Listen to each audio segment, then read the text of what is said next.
Olá, seja muito bem-vindo e bem-vinda a mais um episódio do nosso podcast Visão de Futuro. E você já deve ter percebido que a tecnologia bateu à nossa porta e não só bateu, ela entrou para a nossa sala, para nosso quarto, para nossa cozinha, para nosso banheiro, ou seja, está na nossa vida. O tempo todo a gente está hoje conectado com a tecnologia. E a inteligência artificial é a vanguarda de todo esse processo de evolução tecnológica. E este é o objetivo da nossa discussão de hoje no nosso podcast Visão de Futuro. Para isso, convidamos duas autoridades no assunto para a gente poder debater essa questão aqui no nosso episódio de hoje. Nós vamos falar com o Rafael Maciel, que é advogado, e também com o Lucas Araújo, que é professor do Instituto de Informática da Universidade Federal de Goiás. Inclusive, a UFG é a única universidade, inclusive pública, do país que tem um curso de IA, de inteligência artificial. Gostaria de dar as boas-vindas a vocês. Muito obrigado por terem aceitado o nosso convite para a gente debater esse assunto aqui, que eu acho que é de muita importância, né? Sejam bem-vindos. Eu que agradeço, é uma oportunidade mesmo, e é importante a gente falar para esclarecer, né? Aquilo que muitas vezes se coloca em redes sociais, se postam e partem, às vezes, de premissas equivocadas, né? Tanto da parte jurídica, e aí eu imagino também o Lucas aqui vai ajudar muito na parte técnica, que há muita confusão, né, Lucas? Também. Com certeza. E a inteligência artificial é a vanguarda hoje dessa evolução tecnológica de que eu falava na abertura, ou seja, é algo que realmente chegou para ficar, e assim também como os celulares nas nossas vidas. A inteligência artificial hoje talvez seja, Lucas, o paradigma maior atualmente? Sim, eu acho que do desenvolvimento tecnológico é o ápice hoje que a gente tem de tecnologia. E é uma evolução da internet? É uma... Tem muita gente chamando como se fosse uma web 3.0, né? É uma nova, é uma tecnologia que vai ser fundamental na vida das pessoas. E fundamental dentro da internet, né? Tanto dentro quanto fora da internet. Rafael, qual a sua avaliação sobre a IA hoje? Você já está, inclusive, utilizando no seu dia a dia a inteligência artificial também? Utilizo muito, inclusive eu acho que talvez eu utilize mais assim do que o trivial da advocacia, porque nós fizemos uma grande mudança no escritório, utilizando IA para automatizar alguns processos, né, com redução de pessoal, melhoria de produtividade, e que não fica ali limitada ao ChatGPT, que aí eu acho que é a grande, vamos dizer, a sacada, ou que tem permitido essa evolução rápida de outras soluções, né, que é a parte da programação, né, porque hoje uma ferramenta de IA consegue agilizar a codificação até mesmo para quem nunca teve conhecimento sobre programação, linguagem de computador, ele consegue criar uma solução. Então, imagine que um advogado ele pode criar uma ferramenta ali para gerir o atendimento dos seus clientes, apenas usando a sua ideia. Se não tem nenhuma ferramenta que ele é disponível no mercado, ele pensa ali a ideia, já sugere ali num prompt. É claro que precisam de ajustes, obviamente, né? Não é dizer que é simplesmente com IA, mas ele já consegue, pelo menos, já dar um pontapé mais inicial, né? Eu brinco que, na verdade, é como se tirasse da mente aquela ideia do advogado de uma forma mais clara, como um plano já de execução muito mais factível. Então, acho que... E aí, todos os softwares, né, quem é de programação mesmo, está tudo muito mais rápido. Todo dia a gente entra e tem um código novo, né, uma funcionalidade nova. E é um parceiro, né? A ferramenta de AI é parceira, não é substituta, né, da criatividade, do profissional liberal, do conteúdo intelectual, né?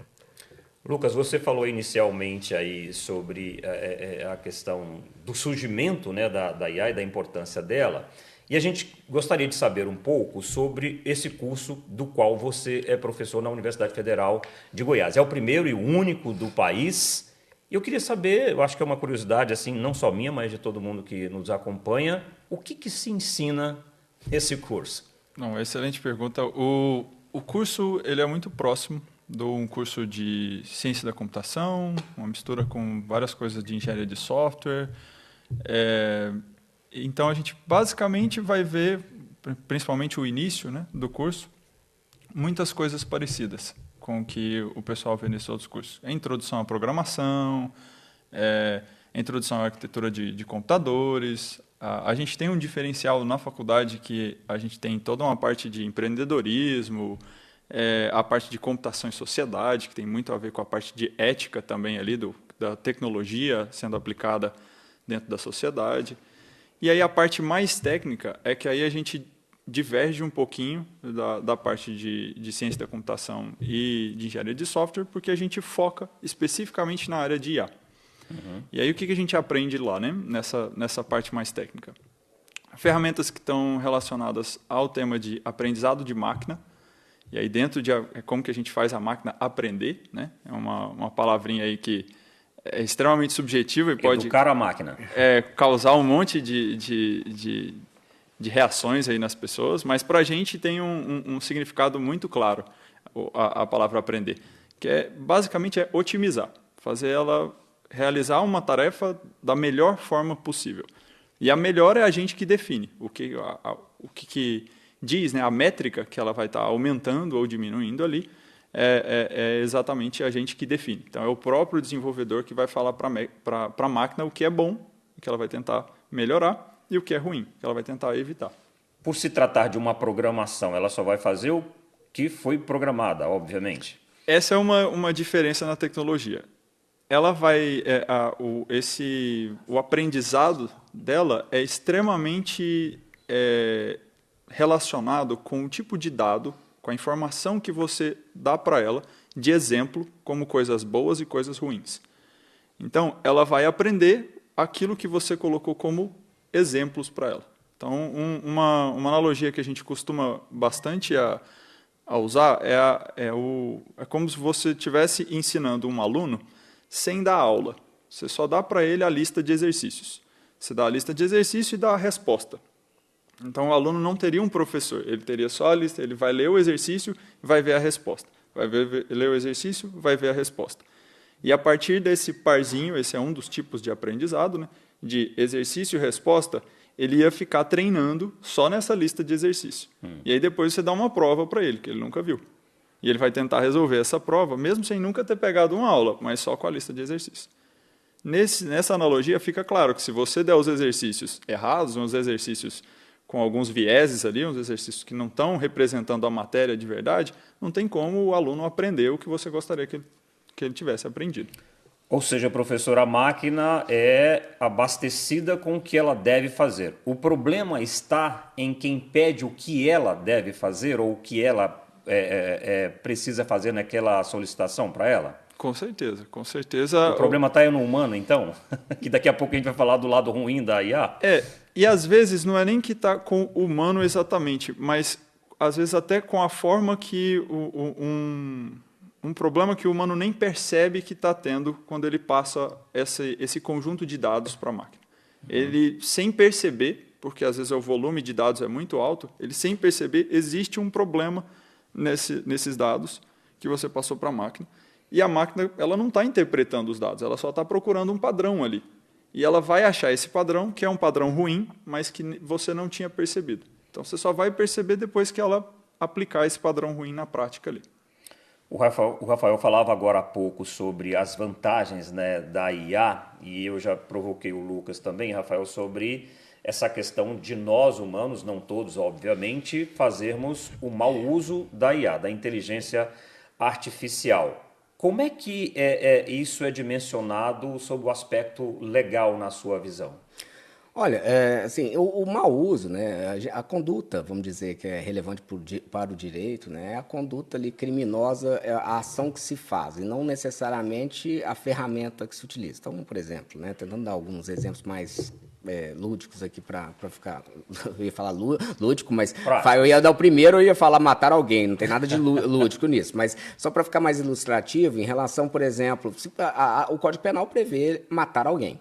Ele não define como, com o que, ferramenta, qual nada o meio disso. ou um instrumento Quando usado, ele detalha, por exemplo, ele detalha a questão humana, ou seja, o motivo torpe, né?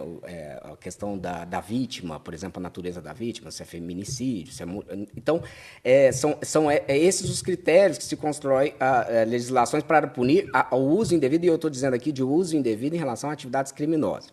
Quando se cria, por exemplo, uma nova legislação dizendo que de divulgar fake news ou disseminar informações falsas, que seja num processo eleitoral, ou seja numa pandemia, ou em qualquer outra situação que possa gerar um prejuízo à sociedade, né, prejuízo a alguém, não se trata ali também de falar, olha, usando IA ou não utilizando IA, ou utilizando essa ou aquela ferramenta, qualquer tipo. Porque senão corre-se o risco, né, da legislação ficar obsoleta muito rápido, ainda mais agora, né, com essa velocidade de novidades por conta da IA. Então, nesse sentido, quando a gente fala em regulamentação de IA, nós não estamos falando de nenhuma tentativa de criar novos tipos ou dizer aquilo que se pode ou não fazer com IA. Essas condutas elas já estão proibidas. São o regulamento... Essas que eu digo assim, por exemplo, né, que é o que mais acontece, divulgação de imagens adulteradas íntimas, né, ou vídeos de pessoas que estão em situações que nunca estiveram. Nós temos hoje já a punição, e aí sim precisou de um tipo penal específico, que é a divulgação de vídeos íntimos, né, porque não havia... Por meios eletrônicos? Não, nessa nem havia, independentemente até do meio. O estelionato que evoluiu, esse sim, para criar um agravante quando se utiliza meio eletrônico, não porque o que os bandidos já faziam no WhatsApp não era punível, mas criou um agravante. Uhum. Então, se a legislação ela foca na ferramenta, passa ali 2 meses, ela já não tem aplicabilidade mais. E assim foi, o Marco Civil da Internet, que é uma norma mais principiológica. Nós tivemos, ainda que o STF tenha revisado, foi uma revisão agora recente, assim, depois de 11 anos. 11, e só de um não, artigo, mais, né? E só de um artigo, e ainda assim com vários senãos ali, né? E a Lei de Proteção de Dados, e o que se pretende também com o PL 2338, que é o de regulamentação da IA, que se inspira na legislação que já existe, já está em vigor, né, na Europa, que é o AI Act, né, o ato de inteligência, a regulamentação de inteligência artificial. Na sua visão, o que deveria regulamentar para a gente evitar, por exemplo, esse tanto de problema que você colocou aí, mas que já é contemplado pela legislação?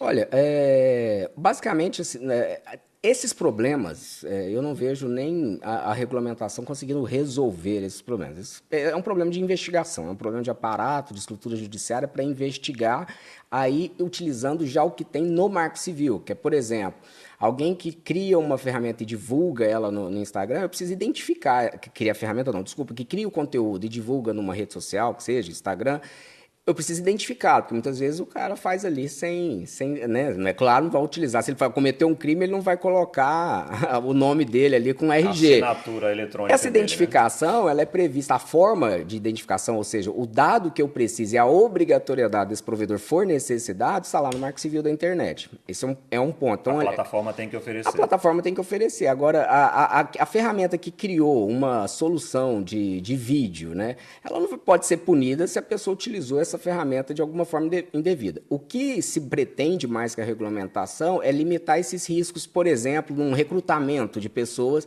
e que tem vieses discriminatórios. A polícia utilizar reconhecimento facial ao vivo e o modelo ou o treinamento, não sei se é a expressão correta ali nesses casos, se ele utilizou uma base de dados já enviesada, como o Lucas bem disse, né? Assim, o dado que se coloca para treinar é fundamental. Se eu coloco só máquina, pessoas, né, pretas e outras pessoas brancas, e eu falo que aqueles são criminosos, obviamente que a máquina vai... Mas como descobrir isso? Aí você onde não tem acesso à máquina da pessoa. Ponto. Aí nós chegamos justamente onde que é a regulamentação. Ela traz princípios, ou seja, a regulamentação pretendida, né, o que é feito, desejada, né? E que no mundo todo tem se discutido, na ONU, são princípios básicos. Explicabilidade, princípio da transparência, ou seja, as pessoas têm o direito de saber como que se chegou àquele determinado resultado. Claro, não entrando no segredo do negócio, mas explicar justamente, olha, quais são os dados que estão sendo construídos, que estão sendo utilizados para construir essa resposta? Será que não tem um viés, né? Como é que eu posso, por exemplo, recorrer dessa decisão, que isso já é até da própria lei de proteção de dados, né? Decisões automatizadas, direito de recorrer. Os dados, né? Aí também não precisa, a regulamentação não vai entrar nos dados que são utilizados, se está violando direito autoral, se não está violando direito autoral, porque isso já é uma questão da legislação e especialmente da proteção de dados, que depende de um amadurecimento. Talvez, para deixar mais claro um ou outro ponto, mas basicamente é criar mecanismos de equilíbrio, ferramentas, especialmente avaliações de risco, etc., para que as pessoas possam buscarem e ter essas informações, não necessariamente para proibir, exceto algumas atividades muito específicas de alto risco que a Europa proibiu, né? Por exemplo, vídeo monitoramento, reconhecimento facial em tempo real, né? Que a China faz, questão de scoring, né? Essas pessoas jogam lixo na rua, se ela já Sim. vai... Enfim, eu vou deixando aqui, eu vou dando alguns exemplos. Mas são pontos importantes. Lucas, então o problema não é, ou não são as máquinas, são as pessoas que as manipulam? Isso, mas é até mais sutil do que isso. Às vezes, o problema é até a ignorância do próprio usuário usando o software, né, o algoritmo. E esse usuário não precisa nem ser o usuário final, pode ser o próprio desenvolvedor a usar a tecnologia. Por quê? Porque na hora de coletar esses dados, esse processo é muito importante. Como que a gente coleta, como que a gente faz uma curadoria desses dados, para a gente escolher o que vai para dentro da máquina ou não. Hoje, esses algoritmos de aprendizado são algoritmos que são já atingiram um nível de complexidade que, às vezes, para a gente tentar explicar o que está acontecendo, a gente sabe a matemática, mas o que acontece, o significado por trás daquela matemática, né, nem sempre é óbvio, nem sempre é claro para a gente. A relação de causa e consequência, se eu fizer isso, então vai acontecer isso com esse algoritmo, é uma coisa que não é simples de se determinar, só com o funcionamento do algoritmo. Então, acaba que isso dificulta até para a gente avaliar se o algoritmo está funcionando bem ou não. E quanto menos o desenvolvedor souber o que está acontecendo, quanto menos ele tiver instruído, mais fácil é dele cometer um erro que vai impactar na vida do usuário final. E como você está no meio eletrônico, a escalabilidade disso é muito fácil atingir um número muito grande de pessoas. Então, qualquer erro pequeno acaba atingindo um número muito grande de pessoas e pode causar consequências muito impactantes na vida do usuário final ali, né? Estou vendo, então, que questões éticas como essas são fundamentais. Isso é tratado no curso da UFG, por exemplo? De que forma que isso é tratado? Porque eu estou vendo que, assim, quem abastece a máquina tem uma responsabilidade muito grande, né? Com certeza. Com o que vai acontecer depois quando você começar a utilizar. Com certeza, com certeza. A gente brinca eu costumo brincar com os meus alunos de que a máquina ela é exata. Só que o objetivo que você passa para a máquina, ele é subjetivo. Esse é humano. Então, a matemática que ela vai usar é a mesma, mas o objetivo que você vai passar para ela tentar falar o que é bom, o que é ruim, até porque ela é exata, você ela que não passa. Pensa. Ela não pensa. Não relativiza. Exatamente. Então, tendo essa noção, fica mais fácil. A gente tenta passar isso para os alunos. Tem uma matéria de computação e sociedade na grade do curso, tem a matéria de empreendedorismo, para os meninos saberem a parte de administração também. Então, a gente tem várias linhas, tem as optativas, né, dentro da universidade como um todo, que os meninos podem pegar curso, inclusive, na faculdade de filosofia, na faculdade de direito. É mais raro, os alunos acabam não indo fazer essas coisas, mas a gente tenta incentivar bastante essa discussão, sim, dentro do... Se me permite, essa questão da dificuldade de explicar ao usuário, está falando do usuário desenvolvedor. Nós temos, por exemplo, na advocacia, agora recentemente, casos que se tornaram aí, né, foram divulgados na imprensa, nacional. Repercussão de usar jurisprudências fabricadas. E eu tenho falado isso muito na OAB, que na verdade não é que o advogado utiliza como se pintaram, né, por má fé, que ele tentou ludibriar o juiz. Às vezes o juiz se sente ofendido também, mas os juízes já também fizeram isso. É porque ele desconhece completamente. Então é uma geração... O que mais fazem os juízes é usar acórdons, né, ou seja, decisões então, mas decisões prontas é uma coisa. O problema então, justamente, o problema é esse, foram ensinados a utilizar, a buscar uma jurisprudência no Google e não entendem que que há diferença. O ChatGPT não é uma pesquisa de fontes, né? Ele é criador de caracteres, basicamente.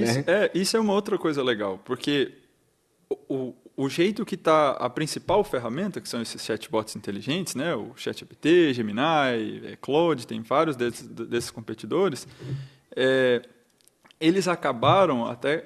como o Rafael falou mais cedo, eles acabaram permitindo com que várias outras pessoas que não são da área da computação, que não são desenvolvedores, se tornassem desenvolvedores. Mais limitado, mas ainda assim conseguem desenvolver várias coisas usando essas ferramentas.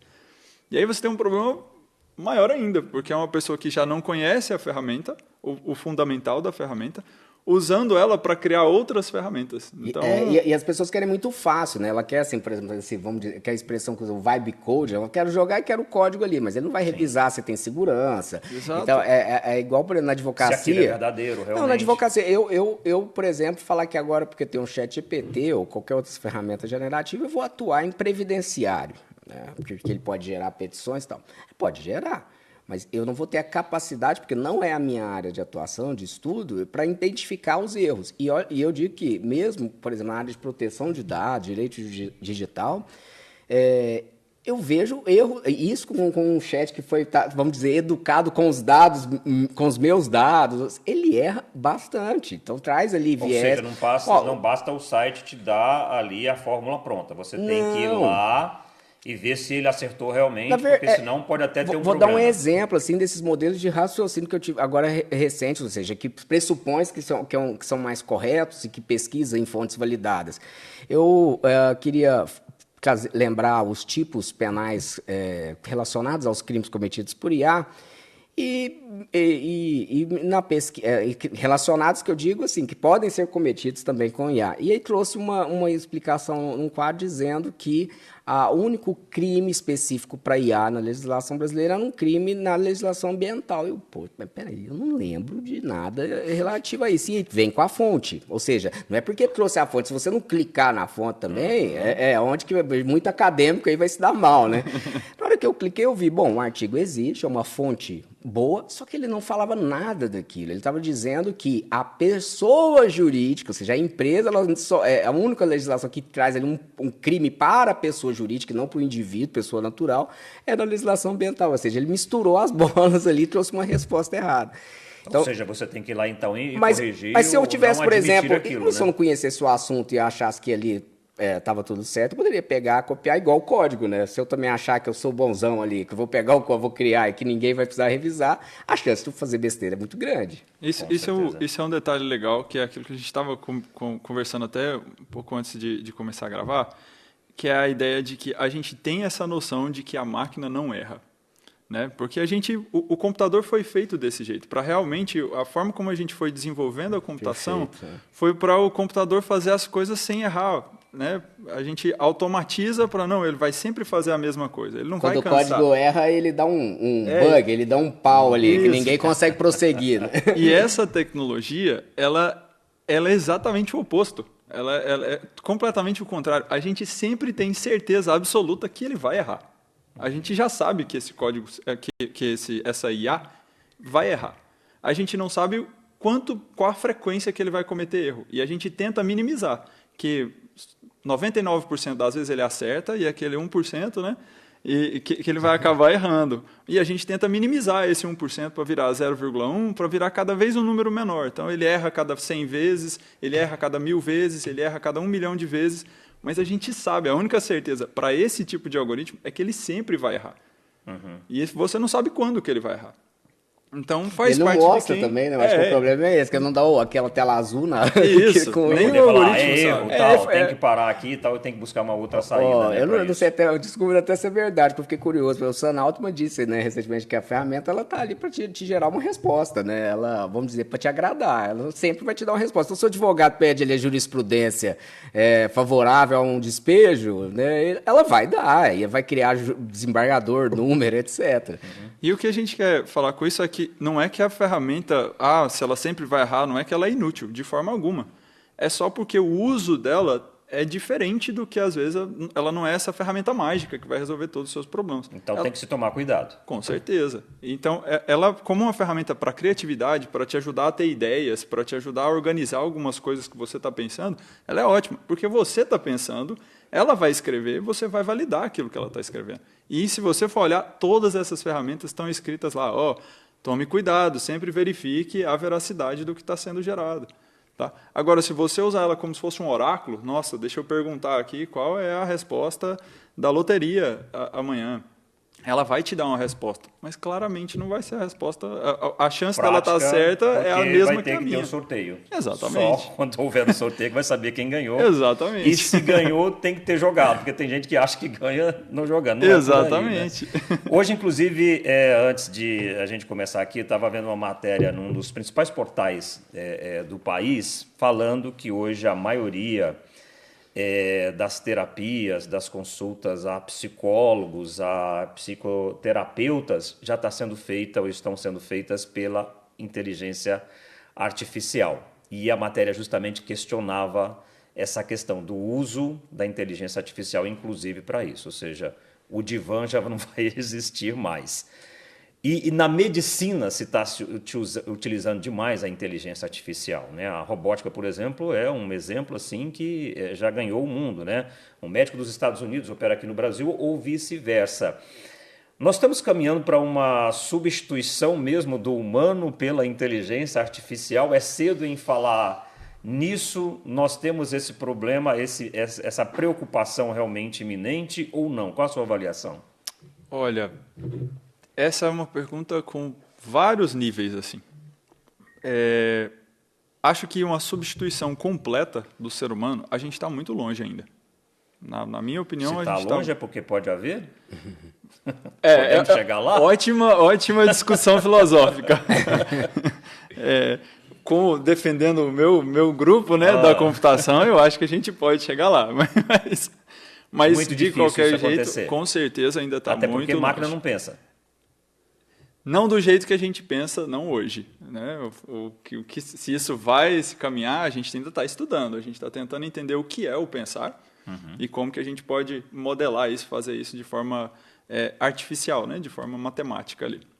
Mas, então, assim, substituir o ser humano tá muito, muito distante. Tem muitas coisas ainda na cognição, da forma como a gente pensa, que a gente não tem nem ideia como funciona ainda.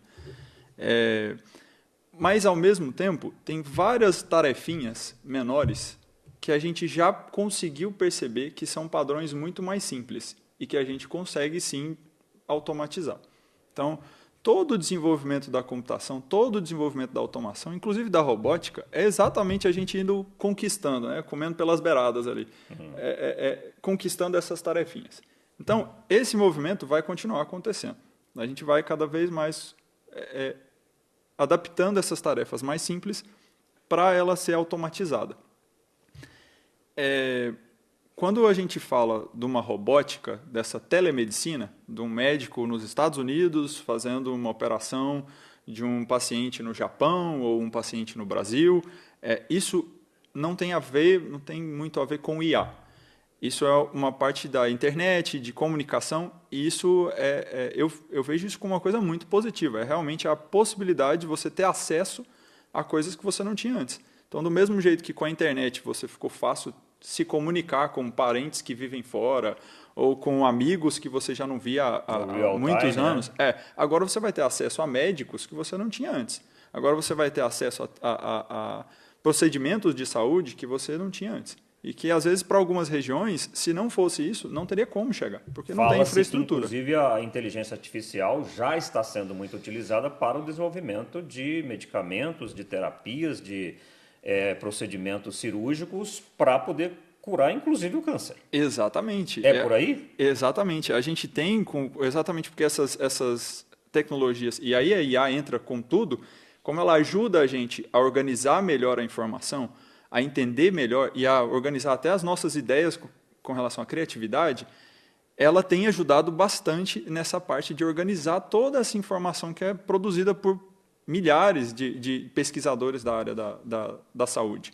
Então, você tem gente no mundo inteiro produzindo pesquisa na área do câncer, na área de desenvolvimento com proteínas, né, na área biomédica, e que isso acaba que demora muito tempo, porque se for só para o pesquisador ter que ler centenas de artigos que saem aí por ano, às vezes saem até milhares de artigos, dependendo da área, não tem como, porque uma pessoa não vai conseguir. Agora, se você tem a IA para ela conseguir ler isso para você e gerar um certo resumo, ou para ela te indicar, eu acho que esse artigo tem informação mais parecida com o que você está querendo, já te ajuda, porque aí você vai na referência direto, lê, se tiver certo, você já conseguiu achar sua informação que você estava procurando. Se tiver errado, é só um artigo a menos que você vai precisar de ler. Vamos para o próximo. Então, é uma curadoria que ela te ajuda a fazer. Isso agiliza demais o processo. Inclusive, a gente tem visto aí avanços na área que antigamente a gente sabia que demorava meses, às vezes anos, que estão acontecendo em períodos de semanas e meses. Aquela história que vem sendo já plantada há algum tempo pela ficção, aí eu estou falando de sétima arte, eu estou falando de cinema, de haver uma rebelião das máquinas, de a máquina substituir o homem, né? Inclusive há agora, com essa discussão da inteligência artificial, por exemplo, para você imputar na inteligência artificial que ninguém pode passar mais fome no mundo, que a inteligência artificial poderia achar uma solução. Mataria todo mundo, deixaria só as máquinas, porque aí ninguém mais vai poder passar fome, não vai ter mais esse problema. Isso é só na cabeça mesmo de gente que está querendo só alimentar essa ideia, porque muitas das coisas que a gente via em filmes falando que nós íamos chegar a isso, nós estamos vivendo hoje com a inteligência artificial. Há esse caminho, realmente há essa preocupação, ou realmente isso é coisa mesmo de cabeça que está querendo só colocar uma ideia para ver se ela, no futuro, ela pode acontecer? Não, assim, o que eu gosto muito desse exemplo é porque ele deixa claro que se a gente não tomar muito cuidado com o tipo de tarefa que a gente passa, se a gente não especificar muito bem o tipo de tarefa que a gente passa, a gente abre margem para interpretações que não são exatamente o que a gente quer falar.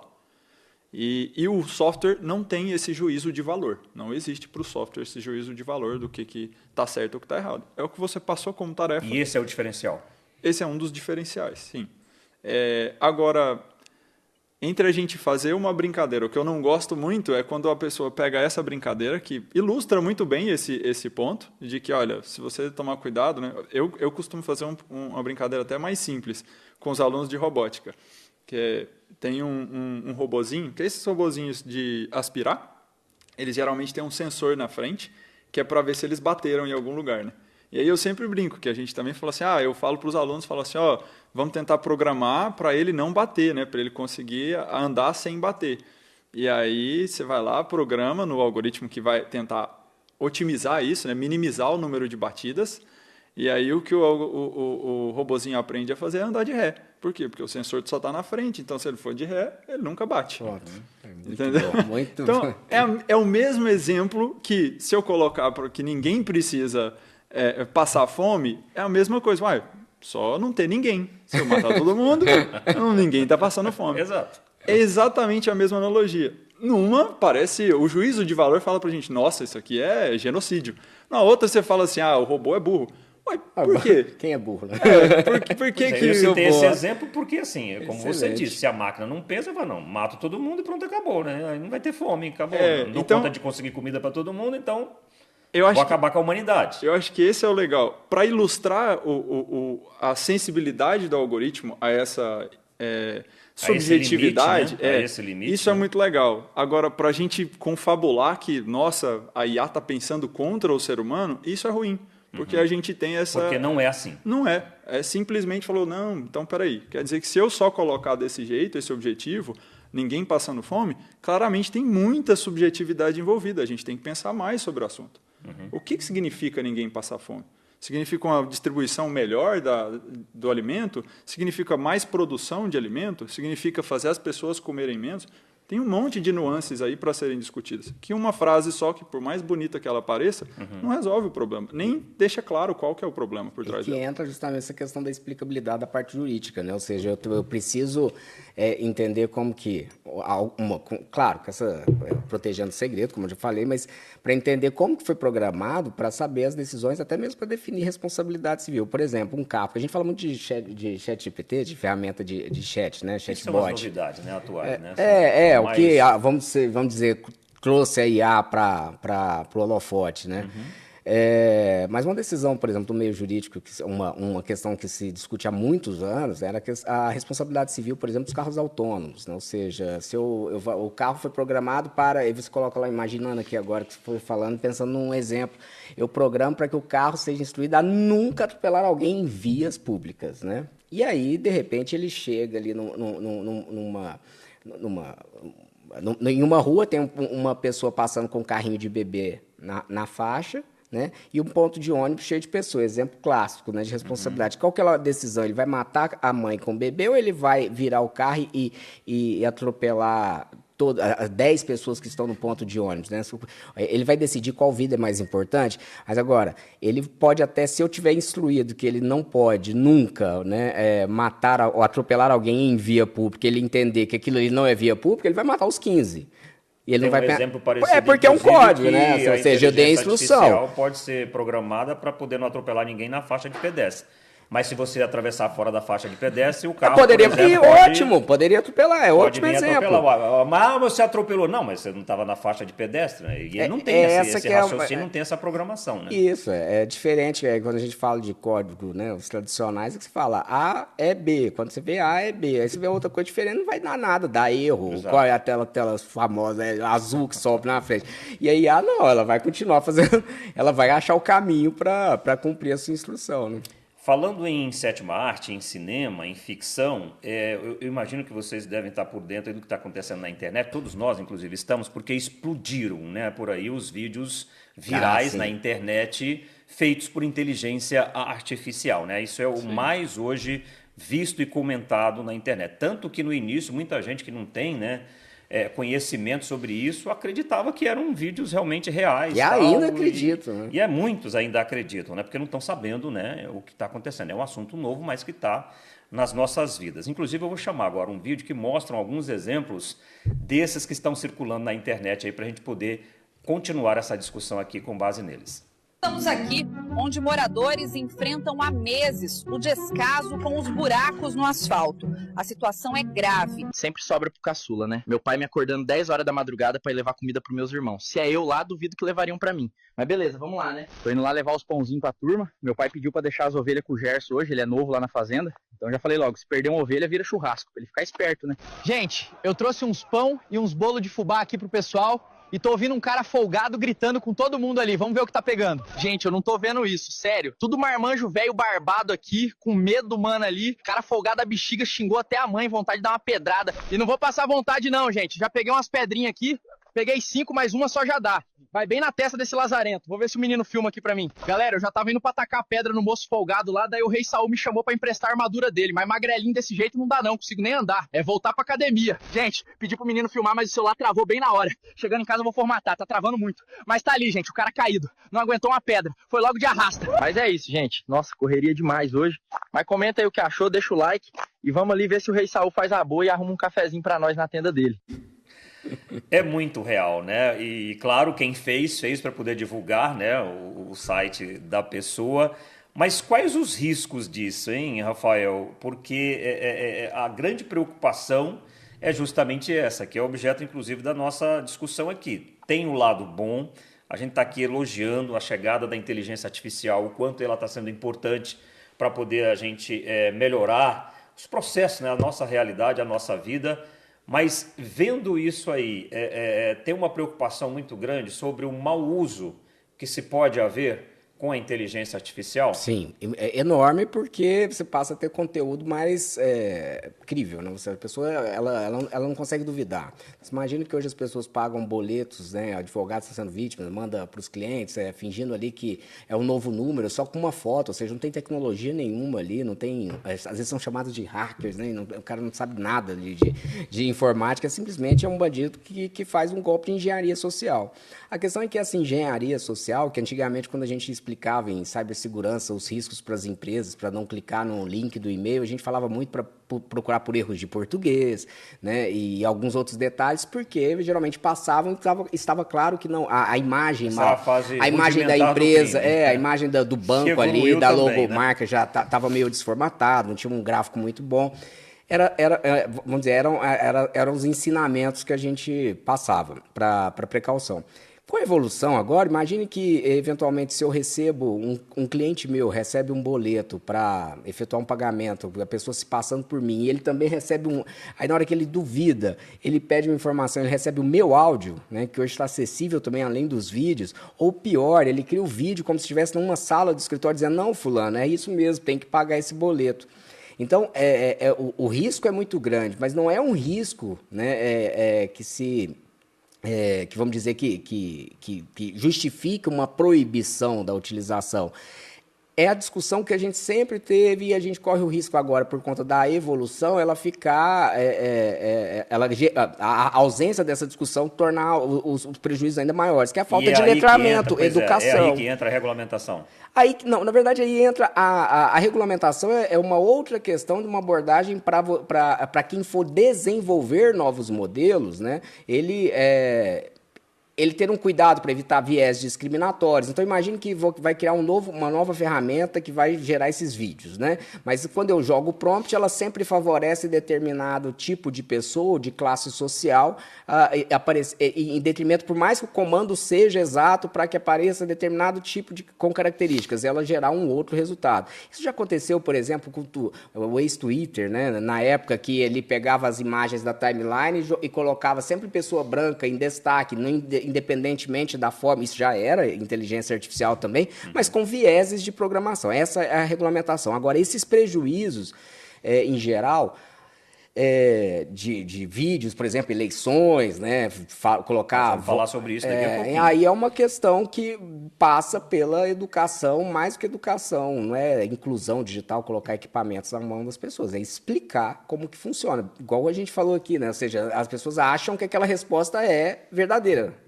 Né? Ou seja, é uma fonte que buscou e essas pessoas acreditavam em todos os links de Google, né? Então, imagina agora que não é só o link, é a resposta, é uma conversa.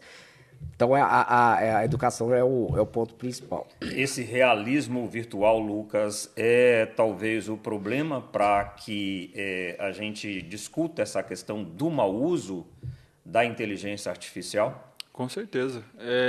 Isso... eu acho que é uma das coisas que mais reforça a necessidade, a necessidade da gente fazer de melhorar essa educação do público em geral com relação a essa tecnologia. Porque realmente vai cair completamente a responsabilidade, como ela deveria ela é desde o início, né? Mas vai cair a responsabilidade em quem está usando. Não só em quem está desenvolvendo e propagando aquela informação, mas em quem está consumindo. Eu preciso ser mais responsável. Eu tenho que tomar cuidado com aquilo que eu estou consumindo para ter certeza se aquilo que eu estou consumindo realmente é bom, se tem uma procedência boa ou se tem uma procedência ruim. Se é verdadeiro ou não. Se é verdadeiro ou falso.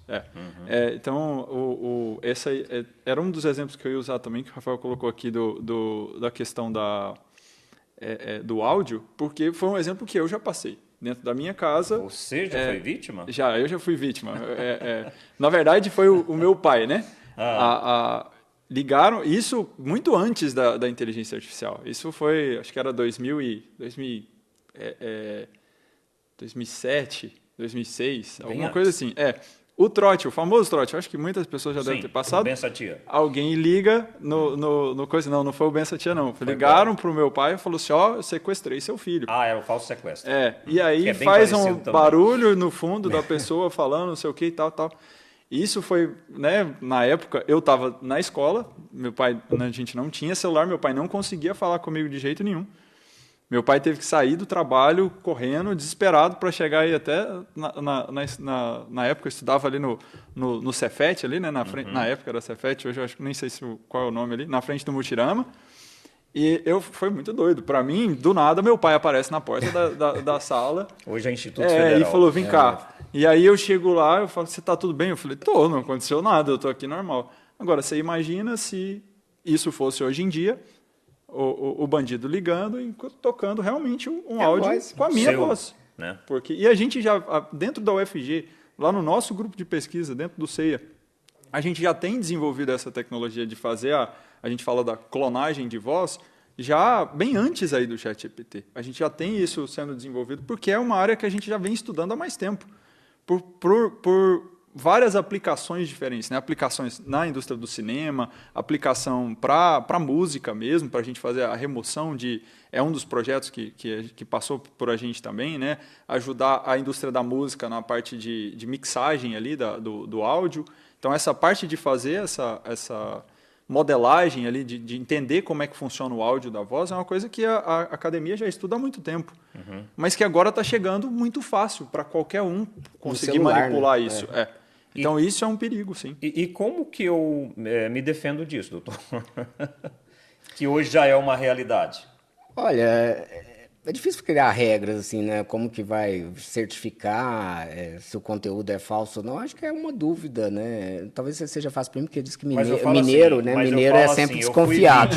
Mas eu falo assim, eu fui vítima. E aí, como é que eu me defendo disso? Aí é como todo crime, é procurar as autoridades policiais para que elas investiguem quem enviou, ou seja, quem utilizou a ferramenta de forma indevida e que propagou aquele crime. Porque o crime ali é uma extorsão, né? Pode ser um estelionato, pode ser uma ofensa, uma difamação, um crime contra a honra, e aí já existem mecanismos para investigar, né?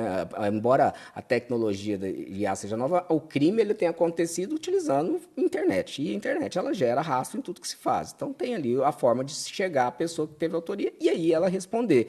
Agora, teve iniciativas, por exemplo, do próprio TSE que coloca a tag, né, exigia que quem fosse divulgar conteúdo eleitoral usando IA era para colocar uma tag dizendo que era IA. Completamente sem sentido, porque a pessoa que quer criar um conteúdo falso, né, ela não vai colocar uma tag dizendo que é falso. Esse é um exemplo, né? Às vezes, de pressa em legislar e que se importa de forma errada umas normas... falta também de regulamentação da legislação específica. Isso, né? O projeto de lei, a lei na Europa até prevê essas questões de identificação de que o conteúdo é IA, mas é para quem desenvolve, ou seja, na ferramenta. Eles estão gerando conteúdo, ele vem com uma tag dizendo que é com IA, mas isso também é uma resolução, vamos dizer, paliativo que não vai resolver. A gente tem modelo aberto, o cara vai utilizar isso numa ferramenta que não está... É igual, volta à discussão, não sei se é da idade, já que a gente tinha com a internet a questão da pirataria. Tentava remover o conteúdo, o cara colocava numa plataforma de petróleo. Ia para um IP fora do país, pronto, acabou. A gente tem essa dificuldade até hoje, né? Basta ver essas discussões do ministro Alexandre Moraes com o Telegram, né? Então a dificuldade de se cumprir ordens judiciais, isso são outras questões, não é a IA que vai que mudar. E aí a gente volta a discutir a mesma coisa, volta e meia com as mesmas discussões e esquece da estruturação. Embora o Brasil tenha uma das melhores polícias federais para os crimes do dia a dia, vamos dizer assim, né? Os crimes comuns para a polícia local, e aqui a gente também tem uma delegacia muito competente, mas não tem estrutura para atender, porque hoje, se pensar, tudo é crime na internet, né? E aí ela não vai receber O bandido saiu da sua porta e veio com o celular, né? Qualquer crime que tem hoje, assim, eu acho difícil falar que não tem um crime que a pessoa não tem alguma ação que seja cometida pela internet, né? Até a investigação da conversa de um assassino, do roubo de carro, ela vai passar por essas identificações. Por isso que o Marco Civil lá atrás foi muito importante nesse sentido. Eu acho que isso até reitera a importância agora da prevenção. Porque se você já é vítima, se o crime já aconteceu, agora a gente está vendo. O número de crimes que vai acontecer é muito maior, é muito mais difícil. E o pior, para quem é da área da segurança, fazer essa investigação, fazer uma perícia em cima de um vídeo desse é muito mais difícil. vai ficar cada vez muito mais difícil para a gente conseguir identificar essas coisas. Até pela similaridade entre o real e o virtual, né? Eu acho que pode ser uma questão assim, de identificação do conteúdo, se ele foi adulterado ou não, quando quiser, por exemplo, produzir uma prova, né? Mas a da disseminação vai pela internet. Isso. Mas então, assim, a gente tem que tomar muito cuidado. É claro que aí nessa parte eu acho que é legal começar a regulamentar, pensar em formas de regulamentar para falar assim, olha, a gente precisa até e aí pegar a equipe de cibersegurança, né? Falar, olha, a gente precisa de formas de a gente identificar essas coisas, a gente precisa de forma de facilitar aí, para que, não, como diz a boa expressão, né, para que não vai o boi com a corda. Porque a gente não poder... é tão fácil, né? E não é de tão forma fácil, alguma, né, para a gente de poder continuar. fazer isso, né? Porque realmente... Outra coisa, gente, Goiás também é vanguarda na inteligência artificial, porque foi o primeiro estado a aprovar uma legislação para o bom uso da inteligência artificial. O que vocês me dizem sobre essa legislação? É por aí que se tem que mover para poder a gente diminuir os efeitos ruins, negativos e acreditar a inteligência artificial algo bom, algo que veio para somar para nossas vidas? Não, a legislação do Estado de Goiás, ela não é uma substituta da necessária discussão a nível federal, né? Ela é uma lei que ela traz ali um fomento, né, um incentivo para as empresas estarem aqui. Ela pode até dar um início de uma segurança jurídica para as empresas que vão operar aqui em Goiás, mas ainda ficam sujeitas a uma legislação federal que já está avançada a discussão, já foi aprovada no Senado, voltou para a Câmara, deve ser votada esse ano ainda, né? A gente nunca sabe qual a pauta que vai ser prioritária no Congresso, né? Só o IOF já travou, né? Já travou todas as discussões. Mas é algo que ela é muito boa em termos de estrutura, de incentivo, mas tem algumas questões que ela não pode muito entrar, por exemplo, do uso dos dados, porque nós já temos lei de proteção de dados, tem que é uma legislação federal, é um direito fundamental já previsto no artigo 5º, a competência hoje para legislar sobre uso de dados, ela é exclusiva da União Federal, então ela não entrou nesses aspectos, ela entra no fomento, e isso ela é muito positiva, né? Mas não significa que no meu entendimento, não é um modelo de regulamentação que precise para a inteligência artificial, porque ela não fala sobre risco, ela não fala sobre avaliação de impacto do algoritmo, ou seja, aquela transparência, explicabilidade, essa discussão precisa ter, né? Mas é um bom exemplo. E não deixa de ser uma ótima iniciativa para acelerar o processo também de debate, colocar o debate na mesa. E mais ainda, né?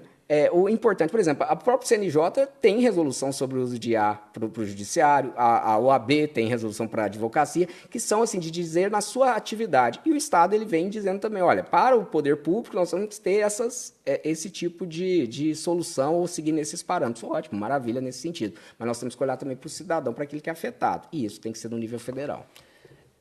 Rafael, a gente falava agora a nível federal, né? Exato. A gente falava agora há pouco sobre essas questões de vídeos e áudios que podem ser usados para o mal, né? Ou seja, para a prática de crimes, e nós estamos às vésperas de um novo período eleitoral. Nós estamos em 2025, o ano que vem tem as chamadas eleições gerais, né? Para governadores, deputados, senadores e o presidente da República. Essas questões eleitorais, você até mencionou agora a resolução aí do Tribunal Superior Eleitoral.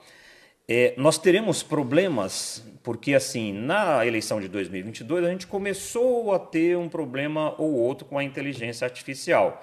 Muitos vídeos prejudicaram a imagem de muitos candidatos aí, né, maldosamente, né? Alguém divulgou o vídeo, divulgou o áudio como se fosse a pessoa que tivesse produzido aquilo que, claro, vai contra, né, a doutrina dele, aquilo que ele aplica e tudo mais.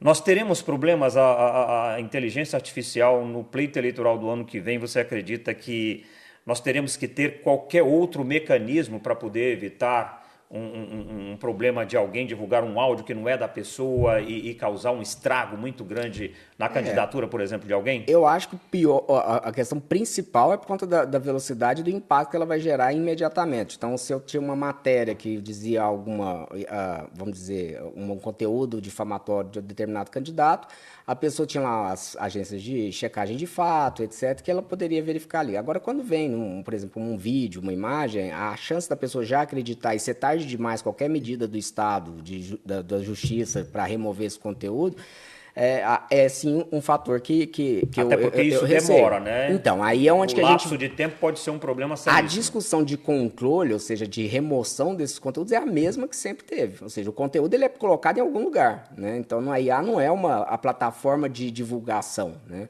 Ela é de produção. Então, ela produz ali um vídeo, e o vídeo é colocado em um lugar para impactar a sociedade. Ou seja, o meio ainda é importante.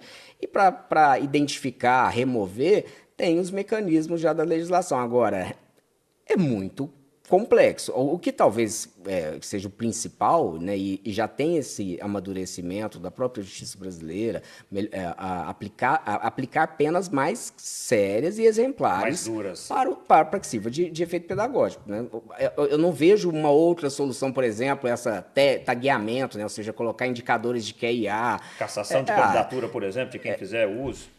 Sim, de quem for provado que ele fez uso, né, para prejudicar uma campanha, pode... hoje eu teria uma dificuldade até do enquadramento, mas, por exemplo, o uso de dados, né, pessoais, né, para fazer distribuição em massa, hoje já tem sido considerado também um uso indevido e pode levar à cassação. É possível, Lucas, rastrear isso hoje em dia? Por exemplo, a legislação eleitoral, o TSE... Nós conseguimos, por exemplo, alguém que colocou isso num determinado candidato e a gente pode saber quem realmente fez, ou isso pode se perder na web e o prejuízo é de quem foi alvo? Olha, esse rastreamento, quem foi que gerou o material? O material ele não é sempre identificável. Você não pode não saber exatamente quem foi que foi. Não é muito fácil. Não é simples de fazer esse rastreamento, não. Por onde o material, depois de gerado, por onde ele passou, esse é mais fácil. Esse é bem mais simples da gente conseguir saber por onde que ele foi passando. Então esse é talvez um outro você grave consiga... problema do mau uso da inteligência artificial. Isso é um grande problema aí dessa identificação de onde partiu. Tá? Até porque... Querendo ou não, isso depende, de novo, das questões das Big Techs, né? Que são as empresas que estão por trás do fornecimento do serviço. Então, hoje, para a gente gerar um vídeo igual esse que a gente acabou de assistir aí, a pessoa tem que usar, o mais provável que a ferramenta que ele usou foi uma ferramenta do Google, que chama Veo 3, né? É o VEO3. Então, as pessoas conseguem isso, é uma ferramenta online. Acho que tem alguns usos gratuitos, mas alguns até pagos, uma possibilidade de uso pago. Mas qualquer um pode entrar e fazer isso. Criar um vídeo desse hoje é muito mais fácil do que era 2, 3 anos atrás. Você vai lá e faz um texto, escreve um textinho, como se fosse um script do vídeo, e vai jogando esse texto e a ferramenta vai produzindo o vídeo para você. Então, você vai mudando o texto até ficar o vídeo do jeito que você quer. Então... Para fazer um vídeo desse, que antes você teria que contratar ator, fazer o cenário, contratar alguém da computação gráfica para fazer a parte igual do gigante que está ali aparecendo também, você não precisa mais disso. Então, esse custo ficou irrisório. Então, o volume de dados, de vídeos gerados por IA, vai aumentar demais. E, com certeza, em período eleitoral, isso acho que não tem dúvida que vai ser problemático. Aí é que fica mais importante ainda o tanto que a gente precisa dessa prevenção. Porque o motivo de conseguir ganhar escala do jeito que ganha escala esse material é exatamente as pessoas compartilhando. Eu recebi, o problema não é você receber, é você compartilhar, você passar para frente. Uma pessoa que repassa para frente para duas pessoas só, com 10 pessoas que isso passou, isso já foi para mais de 1.000 pessoas. Isso cresce muito, muito, muito rápido. Da viralização. Essa ideia nesse crescimento exponencial. Então, a gente... E é a questão que o Dr. Rafael comentou, que, olha, não vai adiantar, vai ser lento esse processo. Para identificar, a gente precisa dessa penalização, ela vai vir, mas o impacto vai causar. Ele vai acontecer. E a gente precisa, para mitigar isso, o usuário que está recebendo esse material tomar a ciência de falar, olha, eu não tenho certeza se é verdade, deixa eu buscar mais informação antes de sair simplesmente, né, caçando confusão em grupo, mandando as pessoas terem essa consciência. Esse é o difícil. Você pode até identificar, né, quem criou ali o conteúdo, se estiver criando nessas plataformas que são, vamos dizer, acessíveis. Então, você está usando essa para criar esses vídeos. Tecnicamente, me parece que é possível você saber que aquele vídeo ele foi criado lá, e se tiver uma hash, alguma coisa que consiga identificar, né, o último conteúdo, você dizer, olha, foi o usuário tal do Google, eu consigo identificar, pronto. Teria que pedir para o Google, falar, Google, eu sei que saiu daqui, quem que foi o usuário? Que entra o que eu falo da regulamentação, que às vezes as pessoas tornam uma discussão política, partidária, mas a regulamentação ideológica e a regulamentação dos Big Techs, ela é fundamental em termos de criar esses parâmetros da transparência, criar critérios para que elas forneçam essas informações. E até incutir um certo medo, um certo receio para quem faz, né? Para quem é da área de tecnologia também, né? Entender que, assim, olha, vai responsabilizar quem faz o mau uso. Então, algumas questões precisam ser realmente definidas, né? Não dá para deixar, porque o risco de ferir a liberdade de expressão, o risco daquilo, e aí a gente não pode ter nenhuma informação das Big Techs, bom, eu acho que na proporcionalidade, acho que a gente já viu que precisa. Daqui a pouco ninguém pode gravar vídeo nenhum mais, né? Exato. É um problema, Fábio. Porque daqui a pouco vai chegar uma proibição. Então, tem medidas que assim, elas podem não ser as melhores, né? Mas, às vezes, são aquelas que são mais proporcionais para o momento, né? Nós estamos nos encaminhando para o final do nosso episódio, mas eu tenho que colocar algumas questões que são importantes ainda para essa nossa discussão. Lucas, inicialmente eu vou perguntar para você, há uma discussão também que com a chegada da internet e principalmente agora da inteligência artificial, nós estamos ficando, os humanos no caso, desinteligentes. Nós estamos tendo uma preguiça mental. Qualquer coisa que eu tenha que criar, que eu tenha que inventar, o que eu faço? Vou no chat GPT ou qualquer outro chatbot aí e coloco lá, quero isso, tal, preciso disso, assim, assado, a inteligência artificial vai e faz para você. Nós estamos caminhando para isso realmente? O que está posto na internet é o que vai ser talvez o paradigma do futuro, ou essa discussão é muito polêmica e cedo para poder se falar nisso? Eu acho que é uma discussão legal de se ter. Eu vejo isso, né, diariamente com os meus alunos, que realmente os alunos têm ficado mais essa preguiça mental, confortáveis. Eu não vou usar esse termo. Eu acho que é uma preguiça mental. Assim, eu vou defender um pouco vou defender um pouco meus alunos. Eles têm ficado mais confortáveis com alguma coisa, sim, com algumas coisas. A vantagem é que esse conforto, eu tenho visto que ele tem passado relativamente rápido. Então, a pessoa fica mais confortável ali de início, até começar a ver, porque esses erros ainda não estão tão baixos assim quanto fala, né? Que a IA já está substituindo tudo. Pessoas. Os próprios alunos começam a ver que falam assim, não, peraí, toda hora que eu fico confortável, aí eu recebo a nota de volta, eu percebi que a IA me puxou o tapete, né? Porque ela errou numa coisa aqui que eu não teria errado.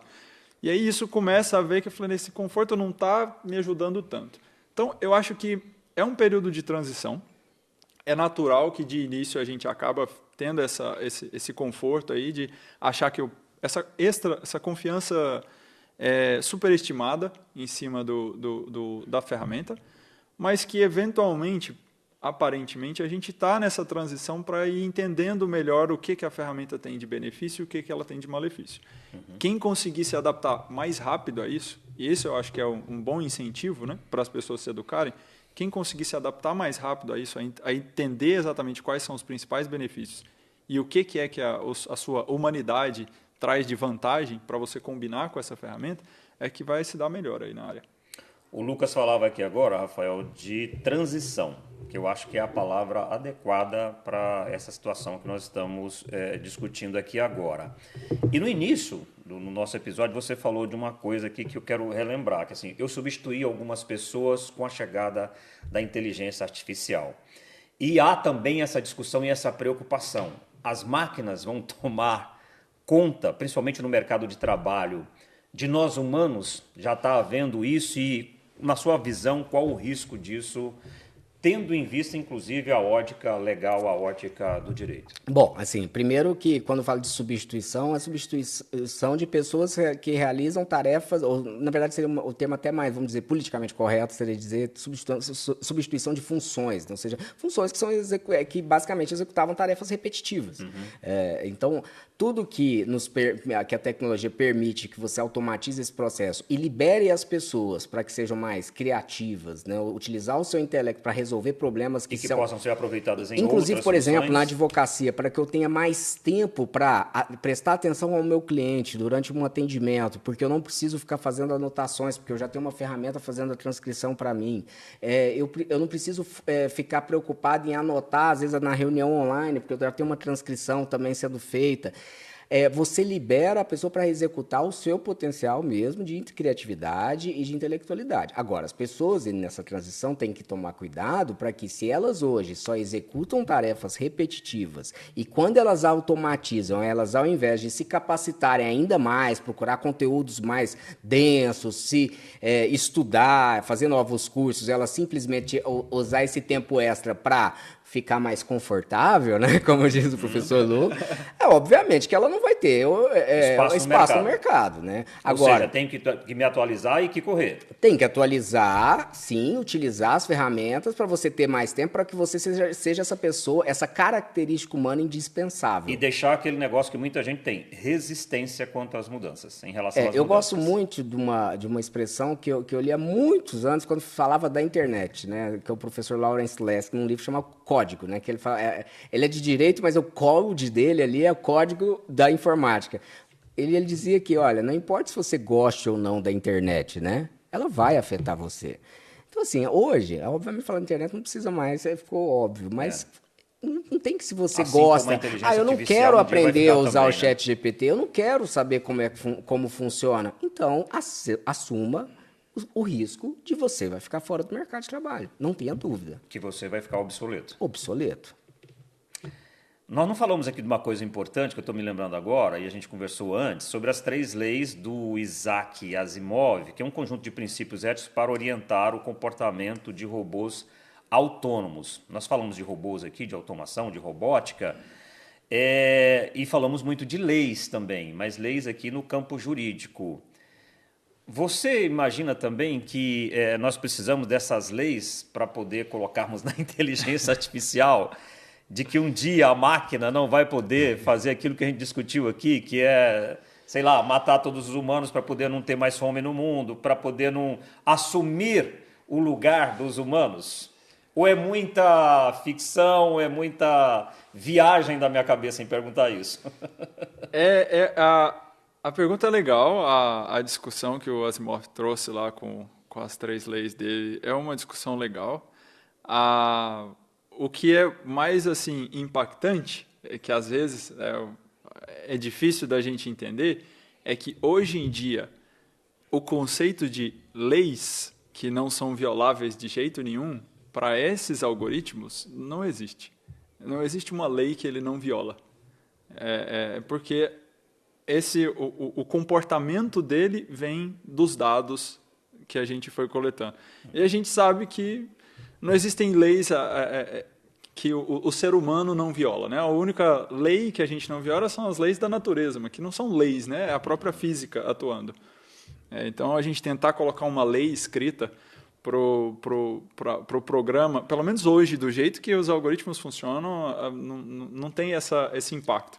Lá atrás, quando o Asimov propôs isso, a ideia de computação era muito diferente, que foi o que a gente comentou, dessa ideia de que o computador ele segue a regrinha certinho ali, né? Que é diferente do que esses algoritmos fazem hoje, que eles são totalmente controláveis pelos dados que você coloca, né? Que é um controle bem diferente aí do que a gente está acostumado. Então, é uma discussão legal, é importante a gente pensar, olha, como que a gente tem que tentar limitar, ou como que a gente vai, pelo menos, ficar monitorando, né? Como que esses agentes, aí, esse software está se comportando, para a gente monitorar se o comportamento dele está alinhado com o que a gente gostaria, com o que a gente está chamando de um comportamento bom, que traz benefícios para a sociedade, ou se esse software está começando a ter um comportamento que é prejudicial para a gente. Uma última pergunta para ambos, começando com o advogado Rafael. Inteligência artificial é 100% boa ou não? Não tem como dizer que é 100% boa, nem que é 100% má, né? Ela é neutra, né? É como é a outra lei, né? Que também, mas a lei de Kranzberg, né? Que é que a tecnologia ela não é boa nem má, né? Ela talvez ela também não é nem neutra, né? Ela depende daquilo que você, de fato, programa, como que você utiliza. Isso já está desde a lei de proteção de dados, por exemplo, que tem essa preocupação, o que não posso utilizar determinado tipo de dado. Não, a lei ela já traz que é o que você faz com os dados que é importante, não é o dado em si. É o trato que dá. É o trato, né? É da mesma forma, é a forma como eu utilizo a inteligência artificial. Eu acho que a gente colocar essa definição assim categórica de que é má ou que é boa, não cabe em tecnologia, né? Lucas. Concordo, 100%. A inteligência artificial é uma ferramenta, assim como é a internet, como é o computador, como é várias outras ferramentas, né? Como é o celular. Então, pode ter impacto positivo, pode ter impacto negativo. Vai da gente saber usar essa ferramenta da melhor forma possível. Pelo que eu entendi aqui, a gente não pode ficar fora, porque senão... Sem dúvida. Com certeza. É um caminho sem volta?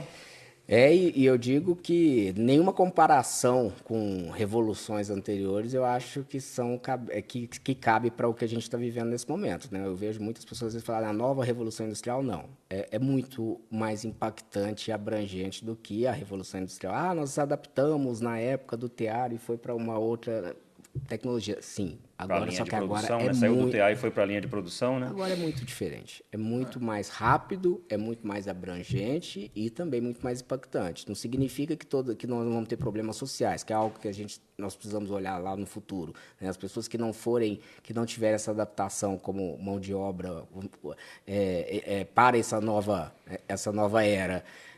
Como é que nós vamos fazer com essa camada da população, né? Então, eu acho que são discussões que são colocadas. Então, é muito mais amplo. A gente não viu, acho que nada ainda do que vem pela frente. Precisa ter mais acesso, né, Lucas, também? Com certeza, com certeza. Parte significativa da população brasileira não sabe do que nós estamos falando agora. Eu acho que tem a questão da barreira, de ter o desconforto com o desconhecido, né? Então, falar esse negócio de computação, esse negócio, então não é comigo? Isso a gente tem que tentar educar, falar assim, olha, não tem como ficar sem. O que eventualmente isso aconteceu, né? Se a gente pensar como o próprio celular, durante muito tempo era visto, né, como uma coisa, isso é coisa da juventude, isso é coisa de adolescente e tal. Hoje praticamente, acho que ninguém consegue, né, ficar ali. É uma ferramenta de trabalho para milhões e milhões de pessoas. Então, é o mesmo tipo de mudança de paradigma. Está surgindo como se fosse um novo celular que a gente ainda não sabe o impacto que vai ter, mas que definitivamente a gente sabe que o impacto vai ser tão grande ou maior do que foi o impacto aí dos aplicativos com celulares. Então, não dá para ficar de fora. Quanto mais cedo começar a estudar, quanto mais cedo ir correr atrás dessas informações. A gente tem lá na UFG vários cursos abertos ao público, a gente tem várias ações de extensão nessa linha de tentar deixar mais aberto o acesso a essa digitalização, né, do conhecimento. E quanto mais as pessoas forem atrás disso, mais elas se educarem, mais fácil vai ser esse período de transição que a gente comentou. Com certeza. Eu gostaria muito de agradecer ao Dr. Rafael Maciel, que é advogado especialista em Direito Digital, também ao Lucas Araújo, que é professor do Instituto de Informática da UFG. Foi uma ótima discussão, eu acho que é um assunto que é inesgotável, que a gente ainda tem que voltar a falar dele, a cada novidade que surgir, porque a inteligência artificial não é o fim. Eu acho que coisas ainda virão ainda para frente, porque a tecnologia, todo dia ela está mudando, está chegando novidades. E, claro, a gente volta a falar mais sobre isso. Muito obrigado, viu, pela presença de vocês e pelo excelente debate. Eu que agradeço, uma satisfação poder contribuir e participar e aprender também, né, com o professor Lucas, aqui dando muita aula para a gente sobre... Tão novo, né, e nos ensinando tanto, né? É só a carinha que é de novo. Obrigado também. Um avatar. Eu que agradeço também o convite, foi excelente a experiência, foi muito legal. Muito obrigado. É isso, gente. O podcast Visão de Futuro tem esse propósito, discutir aquilo que já faz parte da nossa realidade, mas que ainda tem muito a se aprender e que o futuro nos reserva. Então nós sempre estaremos aqui discutindo assuntos que mexem com a nossa vida e que terão impactos no futuro. E, para encerrar, eu gostaria de pedir para você, se você não faz parte ainda da nossa comunidade aqui no canal do YouTube, por favor, seja inscrito também no canal, acione o sininho aí, porque quando tiver um novo conteúdo, seja aqui do podcast ou de qualquer outro programa da TV Serra Dourada, nós estaremos avisando para você estar nos acompanhando. Muito obrigado mais uma vez pela sua companhia e até o próximo episódio.